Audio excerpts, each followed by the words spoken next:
राम ताहि तर पाँचो बहिनी खेले जुआ सारी। राम ताहि तर पाँचो बहिनी खेले जुआ सारी।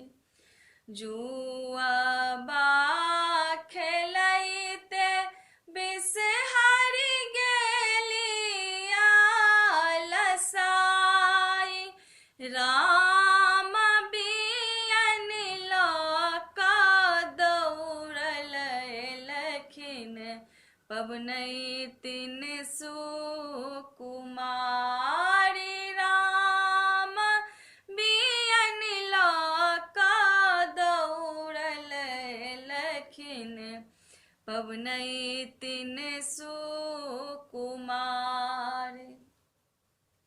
जहिना जुड़ल पबनैतिन तहिना जुड़ैबा।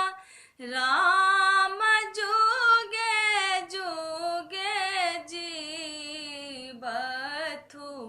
स्वामी तोहार।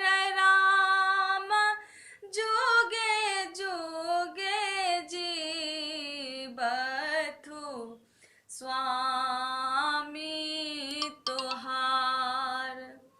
कहाँ तोर आसन बासन कहाँ निज धाम।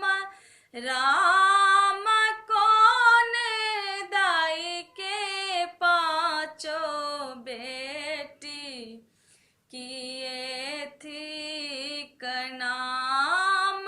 राम कौन दाई के पाँचो बेटी की तोर नाम।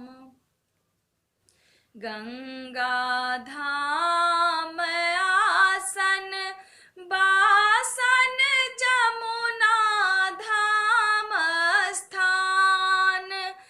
राम पार्वती के पाँचो बेटी जाया बिसहरि नाम।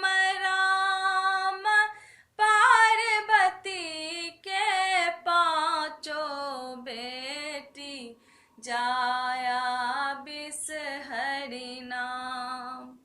तुलसी अंगनमा बिसहरि चातरल डारी।